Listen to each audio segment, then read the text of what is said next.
Most interpreters feel like frauds, and it has nothing to do with their skill. Let that land. Okay, take a minute to absorb that.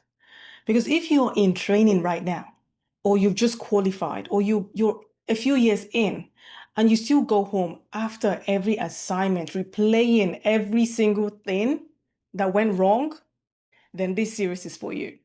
Because what you are feeling isn't a sign that you're not good enough. It is a sign that nobody has told you the truth about what is actually going on. And that's exactly what we'll be fixing starting right now. And I want to take us back to the moment that almost ended everything for me, right? I was in a training session, doing my thing, like I always did, preparing, practicing, right? I was visualizing myself, seeing myself interpret, running it through my mind. That's how I always do it when I'm like, well, my trainer looked at me and said, Nene, why aren't you practicing? So they didn't get it. So I explained. And then she just said, you can't be an interpreter. You're dyslexic. So how are you going to help deaf people if you need help? I didn't hear the words. I just froze. The shock, the shame, the voice in my head going, oh, maybe they are right. What did I, and what did I do afterwards? Like most people do. I went on to get another qualification and then another and another. As if the certification would finally be the one thing that made me feel like I belonged. And here is what I didn't know then that I really want you to hear right now. Okay? Collecting qualification to feel confident is like filling a leaking bucket. You can keep pouring it in, right? Courses, certification, practice, hours, CPD points, and all on, but you and still feel empty because the leak isn't your skill level. The leak is how you see yourself. I kept thinking that when I know enough, when I feel ready, when I have done enough assignments, I will stop second guessing myself. When I get better, my voice in my head will quiet down. It doesn't work like that. And if you are honest with yourself right now, you already know that because you have been doing the work and you still feel it. That feeling has a name: impostor syndrome. Research has shown that 84% of sign language interpreters have experienced it. 84. That is not a you problem. That is a profession-wide pattern. And here's what nobody's talking about.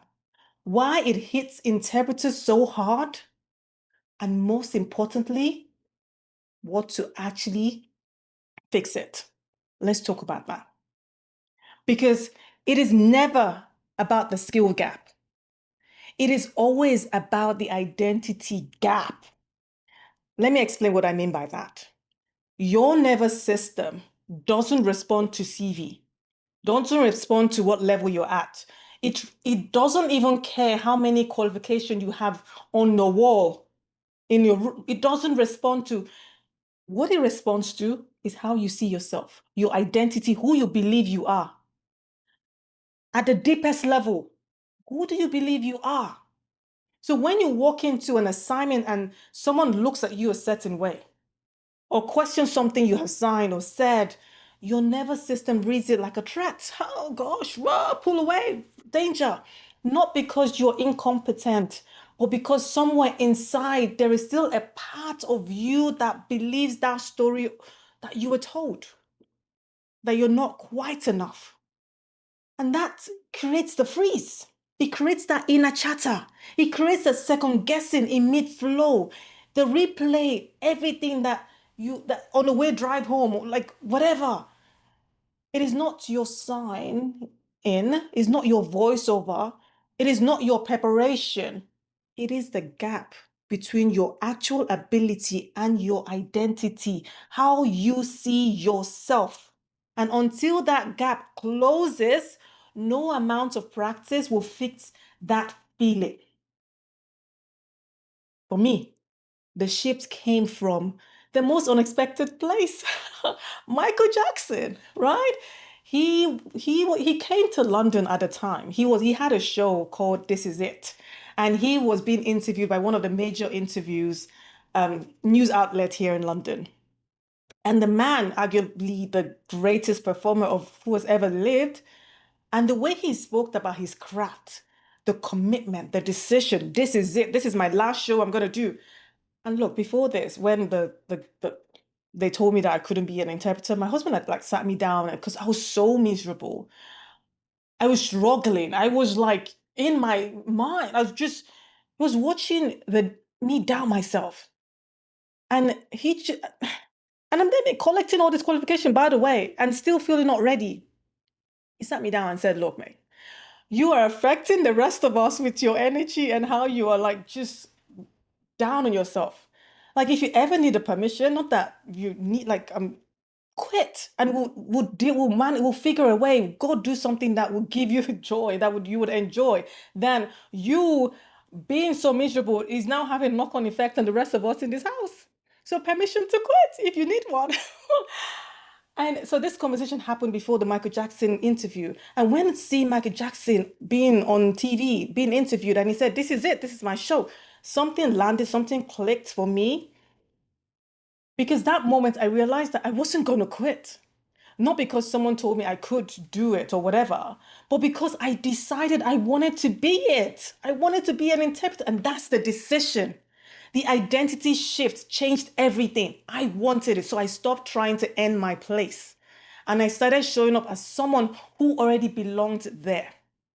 And that's where the opportunity came, not before or after, from that decision. So once my self-belief caught up with my skill, that changed. The assignment got easier, not because I suddenly knew it or knew more, no, because I stopped fighting myself while I was trying to do the work. The inner chatter started quieting. The freeze started loosening. I started working indifferently.